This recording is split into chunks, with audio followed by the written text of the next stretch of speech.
welcome back to Be the Topper, and this is part 2 of class 11th marketing chapter 2 marketing environment। बहुत दिनों से बच्चे मुझे बोल रहे थे कि ये वीडियो बनाओ बनाओ, बट एक्चुअली मैं बनारस गई थी, तो फिर अगर आप मुझे इंस्टा पे फॉलो करते हो तो आपको पता होगा।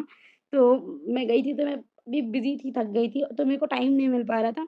आप लोग जितने भी कमेंट्स कर रहे थे, मैं बनारस में थी, तभी मैं उसके रिप्लाई कर रही थी कि okay okay I will make videos and all of that. तो अभी मैं बनारस से वापस आई हूँ, तो जस्ट मैं वो वीडियोज़ ही बस बनाने का ट्राई कर रही हूँ कि मैं जल्दी-जल्दी आप लोगों को कंटेंट प्रोवाइड कर दूँ, ताकि आप लोग अपने यूटीज़ में, पेपर्स में अच्छे से परफ़ॉर्म करो। तो ये हमारा यूनिट 2 का चैप्टर 2 का पार्ट 2 है। इसका पार्ट 1 अपडेटेड है, देख लेना उसे। आज हम डिस्कस करेंगे द एक्सटर्नल मार्केटिंग एनवायरनमेंट। तो देखो, सबसे पहले इस चैप्टर का नाम, क्योंकि मार्केटिंग एनवायरनमेंट है, हमने पीछे भी वीडियो में यही पढ़ा था कि मार्केटिंग सिर्फ ऐसा नहीं है कि वो अकेले इकलौती कोई चीज़ है जो किसी और फैक्टर को बिना ध्यान में रखे हो जाएगी। उसके बहुत सारे फैक्टर्स होते हैं। जैसे पिछले वीडियो में जो हमारा लास्ट टॉपिक था, वो हम लोग ये कर रहे थे कि माइक्रो एनवायरनमेंट क्या होता है, मैक्रो एनवायरनमेंट क्या होता है, और एनवायरनमेंट में कौन से फैक्टर्स ऐसे होते हैं जिसको आप कंट्रोल कर सकते हो, कौन से अनकंट्रोलेबल होते हैं। इन सब चीज़ों के बारे में हमने पिछले वीडियो में बात करी थी। आज हम लोग एक्सटर्नल मार्केटिंग एनवायरनमेंट के बारे में बात करेंगे। और यहाँ पे देखो, इकोनॉमिक एनवायरनमेंट होता है। यहाँ पे एनवायरनमेंट के टाइप्स बेसिकली इसमें बता रखे हैं। इकोनॉमिक एनवायरनमेंट है, कॉम्पिटिटिव एनवायरनमेंट है, पॉलिटिकल एंड लीगल एनवायरनमेंट है, सोशल एंड कल्चरल है, और जो नेक्स्ट है हमारा, वो है टेक्नोलॉजिकल एनवायरनमेंट। ठीक है। The firm and it's marketing plans होते हैं, स्ट्रैटेजीज होती हैं, डिसीजंस होते हैं। अब ये आपको शायद उतना समझ नहीं आया होगा। जब हम आगे बढ़ेंगे ना फर्दर इस वीडियो में, तो आपको समझ आएगी कि मैं क्या बोल रही हूँ। एनवायरमेंटल स्कैनिंग, देखो अब ये क्या होती है, ये जानना ज़रूरी है हमारे लिए। कोई भी बिज़नेस, कोई भी बिज़नेस आइडिया ऐसे नहीं होता कि आपके दिमाग में बिज़नेस आइडिया आया, आपने उसे शुरू कर दिया। आपको आगे, पीछे, दाएँ-बाएँ, आड़ा-तिरछा सब कुछ देखना पड़ेगा, ठीक है? ऐसा नहीं होता है कि आपके दिमाग में आइडिया आया और आपने सेटअप कर दिया, आपने पैसा लगा दिया, आप कोई चीज़ बनाने लग गए हो, ऐसा नहीं होता है, ठीक है? क्योंकि कोई भी जो फ़र्म है या कोई भी जो बिज़नेस है, उसके लिए मार्केटिंग, अगर हम देखें, मार्केट में बहुत ही डायनामिक, बहुत ही अनसर्टेन एनवायरनमेंट है। कब क्या हो जाता है आपको पता नहीं चलता। तो अगर आप चाहते हो कि आपकी फ़र्म एक अच्छा बिज़नेस प्रोड्यूस करे, एक अच्छा काम करे, तो आपको देखना पड़ेगा कि भई मार्केट में 2 चीज़ें होती हैं। एक तो अपॉर्च्युनिटीज़ हैं, ठीक है? आपके लिए कुछ अपॉर्च्युनिटीज़ भी हैं मार्केट्स में, और कुछ थ्रेट्स हैं, ठीक है? कुछ थ्रेट है जो कि आपको देखना है कि अच्छा, अगर मैंने इस तरीके का बिज़नेस चूज़ किया है, तो ये मुझे खतरे हो सकते हैं, और फर्दर अगर मैं इस बिज़नेस के साथ आगे बढ़ता हूँ, तो इस तरीके की अपॉर्च्युनिटीज़ मुझे मिलेंगी। ये चीज़ें आपको ध्यान में रख के ही कोई भी बिज़नेस आइडिया जो है वो शुरू करना है। अब यहाँ पे आप लोग देखो, यहाँ पे क्या लिखा हुआ है, the management has to systematically monitor the external forces. आपको एक्सटर्नल फोर्सेस देखने पड़ते हैं, उसके हिसाब से आप स्ट्रैटेजी बनाओगे कि आपकी फर्म फ्यूचर में कैसा काम करेगी। यहाँ पे क्या है कि आप जब एनालिसिस करोगे, तो जो मैनेजमेंट है आपका, जो भी जैसे मान लो आपने फर्म खोला, क्योंकि मैं आपको पढ़ा रही, तो मैं आप ही के उससे बताऊंगी कि आपने कोई बिजनेस स्टार्ट किया, बट आपका एक group of people of management है जो कि देख रहा है कि भाई, अगर हम ये बिज़नेस सेटअप करते हैं, तो इसके रिगार्डिंग, इसके एस्पेक्ट में देखें, तो क्या-क्या इस फ़ील्ड में हमारे लिए अपॉर्च्युनिटीज़ रहेंगी, क्या-क्या थ्रेट्स रहेंगे। तो एक पूरा एनवायरमेंटल थ्रेट और अपॉर्च्युनिटी का प्रोफाइल बनेगा। अब इस पे ना आपको एक फुल फॉर्म भी पूछा जा सकता है, 1 मार्कर क्वेश्चन हो सकता है, ईटीओपी क्या होता है? तो इसको इसको ज़रा ध्यान रख लेना। ईटीओपी, ईटीओपी आपकी स्क्रीन पर दिख रहा होगा, मैं इसे बड़ा-बड़ा करके लगा दूँगी। यहाँ पे इतना स्पेस नहीं होता लिखने का, और अभी मेरे पास वो पेन नहीं है जिससे मैं लिखूँगी। मैं सोच रही हूँ उस पेन को ले लूँ, बट अभी तो थोड़ा पैसे होंगे तब लूँगी। Threats may be like emergence of strong competition. अब यहाँ पे देखो कि अपॉर्च्युनिटीज़ क्या हो सकती हैं और थ्रेट्स क्या-क्या हो सकते हैं, ये उसके बारे में आपको बता रहा है। अब यहाँ पे देखो, जो थ्रेड्स होते हैं वो कैसे होते हैं, जैसे कि स्ट्रॉन्ग कॉम्पिटिशन आ सकता है आपके फील्ड में। मान लो आपने कोई काम करना शुरू किया, दूसरे तीसरे बंदे आपके आसपास के जो हैं, वो आपके उस आइडिया से इन्फ्लुएंस हो गए और उन्होंने भी वही काम शुरू कर दिया। पर क्या होगा, इससे आपके लिए एक स्ट्रॉन्ग कॉम्पिटिशन होने लगेगा कि भाई कॉम्पिटिशन इस फील्ड में बहुत ज़्यादा है, तो वो एक तरीके का थ्रेट ही हो जाता है, ठीक है? कोई सब्स्टिट्यूट आपके जैसे प्रोडक्ट का ही कोई और दूसरा कोई प्रोडक्ट ले आया, बिल्कुल इसने आपके मैचिंग का प्रोडक्ट बना दिया, फिर प्रॉब्लम हो जाएगी। और यहाँ पे देखो ये तो 2 तरीके के थ्रेट्स थे जिसके बारे में मैंने बात कर लिया।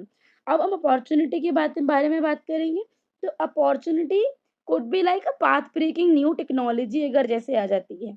अब जैसे कि चैट जीपीटी जब आया तो it was a new technology and it was also a path breaking technology जो कि लोगों को बहुत ही मेस्मराइज़ करके रखा हुआ है कि भाई हम इससे ये भी कर सकते हैं, ये भी कर सकते हैं। Like there are many many things जो कि हम लोग चैट जीपीटी या फिर किसी भी एआई टूल की हेल्प से कर सकते हैं।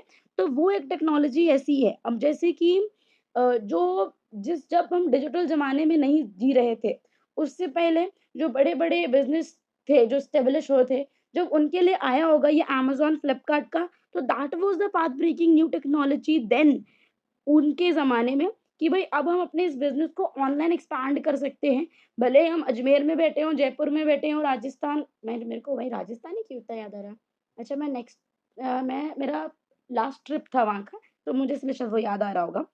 तो हम दिल्ली में हो सकते हैं, हम जम्मू में हो सकते हैं, हम कहीं भी हो सकते हैं, मतलब पूरे वर्ल्ड में कहीं भी हो सकते हैं और पूरे वर्ल्ड में हमें कोई भी कहीं से भी कभी भी देख सकता है।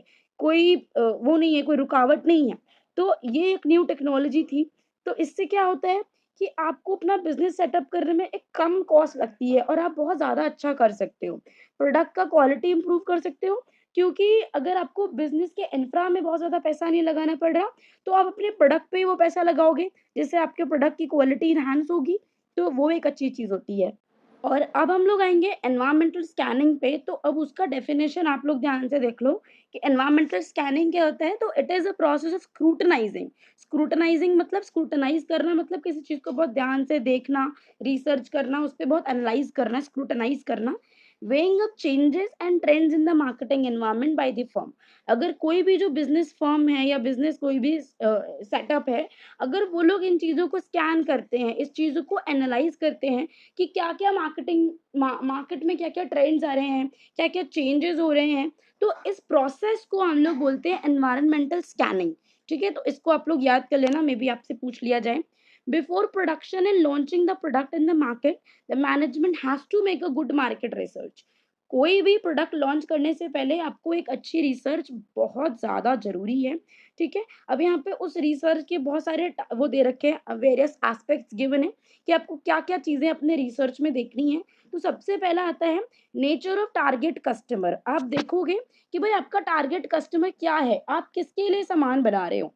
आप कोई स्टूडेंट के लिए बना रहे हो, आप कोई वर्किंग वुमन के लिए बना रहे हो, आप कोई वर्किंग मेन के लिए बना रहे हो, आप कोई हाउसवाइफ के लिए सामान बना रहे हो या फिर आप किसी किसी ओल्ड पर्सन के लिए सामान बना रहे हो। आपको अपना टारगेटेड कस्टमर के बारे में पता होना चाहिए, ठीक है? सबसे बड़ी और सबसे इम्पोर्टेंट बात यही है। मार्केट ट्रेंड्स क्या चल रहे हैं आपको पता होना चाहिए। अब ऐसा नहीं है कि आपने सोचा कि ये मेरा आइडिया है, मैंने सोचा है कि इस तरीके से प्रोडक्ट बहुत अच्छा बनेगा, ऐसा कुछ नहीं होता है। मार्केट में जिस चीज़ का ट्रेंड चलता है ना, भले वो क्वालिटी भी उतनी अच्छी ना हो, चीज़ भी उतनी अच्छी ना हो, बट वो बिक जाती है, ठीक है? मैं आपको नहीं कह रही हूँ कि ऐसा काम करो कि क्वालिटी अच्छी नहीं हो, कि चीज़ अच्छी नहीं हो। बट मार्केट का ट्रेंड देखो कि कौन-सा ट्रेंड चल रहा है, कैसे प्रोडक्ट लोग लेना पसंद कर रहे हैं, क्या वो जो सामान आप बना रहे हो, क्या उसकी डिमांड अभी भी है या नहीं है?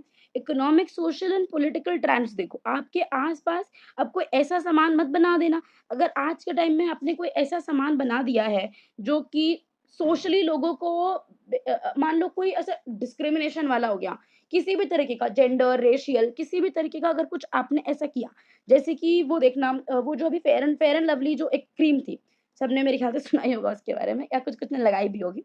तो उसका नाम उसको जैसे ट्रेंड्स बदलते जा रहे हैं, पहले लोगों को प्रॉब्लम नहीं थी उसके नाम से, बट अभी लोगों को उसके नाम से प्रॉब्लम होने लगा कि भाई फेयर एंड लवली तो रेशियल डिस्क्रिमिनेशन कर रहा है, तो इसका नाम उन्होंने ग्लो एंड लवली रख दिया। अब देखो कंपनी को भी लोगों के नीड्स के हिसाब से या फिर बदलते ट्रेंड्स के हिसाब से सोचना पड़ा, तो उसने वो चेंज किया।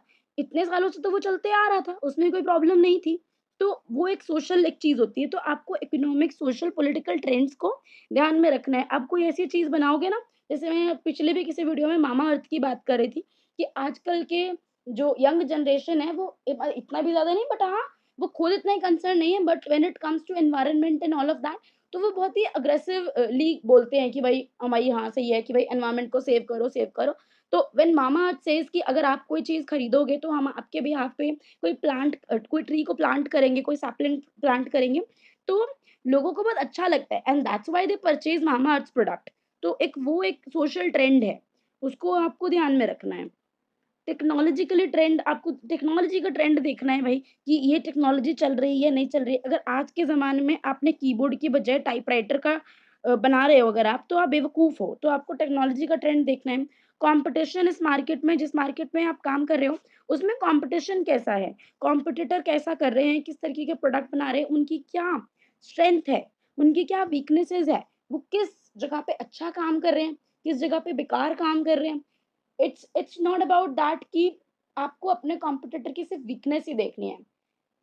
आपको उनकी स्ट्रेंथ भी देखनी है कि if they are working something very good, something very good in some field और सम प्रोडक्ट, तो आपको वो चीज़ उनसे लेनी है। Like you don't have to exactly copy their designs और समथिंग, बट आपको क्या करना है, उससे सीखना है कि अगर वो ऐसा कर रहे हैं और उनकी चीज़ें बिक रही हैं, तो हम भी इससे कुछ ना कुछ तो ऑफ कोर्स सीख सकते हैं। यार देखो, इस बुक में ना बहुत ज़्यादा ही रेपिटेशन है, तो कुछ चीज़ें आपको लगेंगी कि मैंने छोड़ दी, बट वो छोड़ी नहीं है। जब आप खुद उसको पढ़ोगे ना, तो आपको लगेगा कि वही बात जो मैं अपनी बातों में एक्सप्लेनेशन में आपको बता चुकी हूँ, वो बार-बार लिखी हुई है। तो कुछ चीज़ें मैं यहाँ पे छोड़ रही हूँ, जैसे कि ये जो बीच का पैरा आपको दिख रहा है, इसको मैं आपको नहीं पढ़ाने वाली हूँ।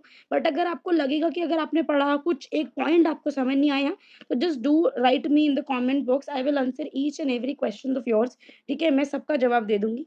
जो भी बिज़नेस एनवायरनमेंट होता है, वो बहुत ही कॉम्प्लेक्स होता है, डायनामिक होता है नेचर में, तो उसमें रिसर्च की बहुत ज़्यादा ज़रूरत होती है।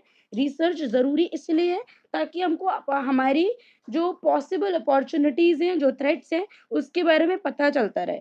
और अगर कोई कंपनी अपने एनवायरनमेंट को अडैप्ट नहीं कर पाएगी, जिस एनवायरनमेंट में वो है, उसको समझकर अगर उससे काम नहीं कर रही है, तो वो लॉन्ग रन तक सस्टेन नहीं कर सकती है। जैसे कि यहाँ पर एग्ज़ाम्पल दे रखा है यूके की बाइक प्रोड्यूसर्स का, कि इंग्लैंड में जो बाइक प्रोड्यूसर थे, वो वहाँ की नीड्स को समझ नहीं पाए, तो वहाँ पे बाइक्स का बिज़नेस उतना अच्छा नहीं चला, ठीक है? ऑन द कॉन्ट्ररी, क्योंकि देखो जो जापानीज़ प्रोड्यूसर्स हैं, उन्होंने समय की नीड्स को समझते हुए जो भी चेंजेज़ आ रहे थे, चाहे वो कैसे भी चेंजेज़ हों, टेक्नोलॉजिकल, इकोनॉमिकल, सोशल या फिर अदर एनवायरमेंटल फैक्टर्स, सबको अपना ध्यान में रखते हुए उन्होंने अपनी एक स्ट्रैटेजी बनाई और काम किया, तो उसकी वज़ह से वो आज तक चल रहे हैं। तो ये एक बहुत ही फालतू की बात थी जो मैंने आपको बताई। अब यहाँ पे आ जाओ सबसे इम्पोर्टेंट चीज़ जो कि आपके एग्ज़ाम में पूछी जा सकती है कि एनवायरमेंटल स्कैनिंग सिग्निफिकेंट क्यों है, ठीक है? एंड कैसे है? कैसे वो आपको हेल्प करती है? तो उसके कुछ 10 क्या शायद 9-10 पॉइंट्स हैं, उसको हम लोग देखेंगे। सबसे पहला जो हमारे पास पॉइंट है, वो है डिटरमाइनिंग अपॉर्च्युनिटीज़। अब यहाँ पे देखो अपॉर्च्युनिटीज़ क्या होता है वो बताया हुआ है। अपॉर्च्युनिटीज़ मीन द पॉजिटिव और फेवरेबल एक्सटर्नल फोर्सेस। आपके फेवर में वो एक्सटर्नल फोर्सेस हो सकते हैं, आपको शायद पता नहीं है, पर अगर आप उसको ध्यान में रखो, अगर आप उन पॉइंट्स को कंसिडर करो, तो उससे आपका बिज़नेस ग्रो हो सकता है। यहाँ पे बताया हुआ है फॉर इंस्टेंस मतलब फॉर एग्ज़ाम्पल, मरलर अगर आपको पता चल गया कि भई मार्केट में बाइक्स की डिमांड बहुत ज़्यादा बढ़ रही है, तो आप क्या करोगे? अपना प्रोडक्शन बढ़ा दोगे, अलग-अलग मॉडल्स इंट्रोड्यूस करोगे, तो उससे क्या होगा कि जैसे ही मतलब जो डिमांड है आपको पता है कि भई अपॉर्च्युनिटीज़ है, तो जैसे ही आप नया मॉडल निकालोगे, तो जो बंदे जो मतलब जो कस्टमर जो पॉसिबल कस्टमर आपका हो सकता है, जो टारगेट आपका कस्टमर हो सकता है, वो आपके पास आ जाएगा। यहीं पर आपको एग्ज़ाम्पल भी दे रखा हुआ है, ये इंडिया की बात है कि जैसे हीरो होंडा की बात करें तो 1990s में उस वो एक लीडिंग पोज़ीशन पे था और इवन आज बहुत महँगी-महँगी बाइक आ गई हैं, बट वो तो भाई यंग जनरेशन मतलब जो लड़के हैं वो खरीदते हैं, लड़कियाँ भी खरीदती हैं, सब कोई खरीदते हैं। बट जो मिडल क्लास आदमी है ना, वो आज भी हीरो होंडा जैसी बाइक्स ही चलाता है। तो वो एक लीडिंग पोज़ीशन में इसलिए आ गया क्योंकि उसको पता था कि भई अब जो मिडल क्लास है उसके पास थोड़ा पैसा आ गया, तो वो बाइक जैसा व्हीकल अफ़ोर्ड कर सकता है। तो उसने वो बना लिया, उसने अपॉर्च्युनिटी देखी और उसको ग्रैब कर लिया। तो उससे आज तक वो फ़ायदे में ही है, ये आपको और मेरे को दोनों को दिख रहा है। आइडेंटिफिकेशन ऑफ थ्रेट्स, अब कोई भी थ्रेट क्या होता है, कोई भी नेगेटिव या अनफ़ेवरेबल एक्सटर्नल फोर्सेस जिससे आपके बिज़नेस में प्रॉब्लम आ सकती है। तो अगर आपको ये समय रहते पता चल जाएगा, तो आप अपनी सिचुएशन बेटर कर सकते हो उससे जिसको पता ही नहीं चला कि भाई आने क्या वाला है, हो क्या रहा है मार्केट में। अब जैसे मान लो कि आप जिस फर्म में आपका जो भी आपका आइडिया है, बिज़नेस आइडिया जिस पर आप काम कर रहे हो, आपके जैसा कोई प्रोडक्ट किसी और ने निकाल दिया। अभी तो आपके लिए ये थ्रेट ही है कि आपके जैसा प्रोडक्ट कोई और बना रहा है, ठीक है? तो आपके लिए क्योंकि ये थ्रेट है तो आपको अगर पता चल जाएगा पहले से, तो आप क्या करोगे? आप अपने प्रोडक्ट की क्वालिटी अच्छी कर सकते हो, उसका कॉस्ट अच्छा कर सकते हो कि भाई कॉस्ट इतना भी ज़्यादा नहीं है। कॉस्ट ऑफ प्रोडक्शन जैसे ही कम होगा ना, वैसे ही जो रेडी प्रोडक्ट है, जो आउटपुट आपका जो प्रोडक्ट बनेगा, उसका कॉस्ट भी कम हो जाएगा। तो यार देखो, चाहे लोग कितने भी अमीर हो जाएँ, पर बिना बार्गेनिंग किए हुए या फिर बिना ये देखे कि भाई उसका कॉस्ट कितना है, मोस्टली लोग सामान नहीं खरीदते। बहुत अमीर तबका समाज का कोई ऐसा सामान खरीदता होगा कि भाई देखा और जैसे उसने बोला अच्छा ₹50 किलो है, ₹100 किलो है, ले लिया, या फिर कोई चीज़ इतने रुपए की है, चलो भई ले लिया। मोस्टली लोग ऐसे नहीं करते, बार्गेनिंग करने का ऑप्शन उन्हें चाहिए ही चाहिए होता है। मतलब मेरे को खुद को चाहिए होता है, इसलिए मैं बता रही हूँ। Sensitisation of management to cope with rapid changes. अब देखो, जो भी मैनेजमेंट है, आप इतना चीजें देखते रहो, एक कीन वॉच रखो कि मार्केट में एनवायरनमेंट में क्या क्या चल रहा है। कोई नई टेक्नोलॉजी आ रही है, आपका कॉम्पिटिटर बढ़ रहा है, कोई गवर्नमेंट पॉलिसी है, या फिर कस्टमर की जो नीड्स हैं अगर वो बदल रही हैं, तो उसके अकॉर्डिंग आपको काम करना ही करना है। टेक्नोलॉजी आगे बढ़ गई, आप अभी तक पीछे वाला काम कर रहे हो। कोई जैसे कि अब देखो, एप्पल का जो आप फ़ोन देखते हो, हर 6 महीने पे या हर साल पे उसका एक नया फ़ोन निकल जाता है। कैसे? क्योंकि जो टेक्नोलॉज़ी जैसे बढ़ती जा रही है ना, वो सब कुछ इंक्लूड कर देते हैं और वो इंक्लूड करने के तो पैसे ले रहे हैं। वो टेक्नोलॉजिकली वो इतना आगे है, इतना अपग्रेडेड है कि बंदे उसको कितना भी पैसा देने के लिए तैयार हैं। तो वो एक रैपिड चेंजेज़ के साथ अपने आप को वो करते हैं। इंडिया में इस चीज़ का जो एग्ज़ाम्पल है वो रिलायंस इंडस्ट्रीज़ के साथ है। अब उसने देखा कि गवर्नमेंट की पॉलिसी आई है कि भाई गवर्नमेंट चाहती है कि भाई डिजिटल चीज़ें ज़्यादा हों। तो उन्होंने क्या करा, जियो की सिम सबको फ्री में बाँटनी शुरू कर दी। अब उससे हुआ क्या, ये एक बहुत ही अच्छा मूव था अगर कंपनी के पर्सपेक्टिव से देखें। और बेसिकली सोशल चेंज भी बहुत अच्छे हैं ये, कि गाँव-गाँव तक अगर आज कोई आप में से भी बहुत कोई हो सकते हैं, जो शायद गाँव में रहते हों, शायद इतना इंटरनेट से पहले शायद इतना एक्सप्लोर नहीं कर पाते होंगे चीज़ें, बट अब इंटरनेट आपको मिल गया तो आप अब बहुत कुछ चीज़ें सीख सकते हो, बहुत कुछ कर सकते हो। It depends on you that how you are using internet, but एक अच्छी चीज़ आपको मिल गई है।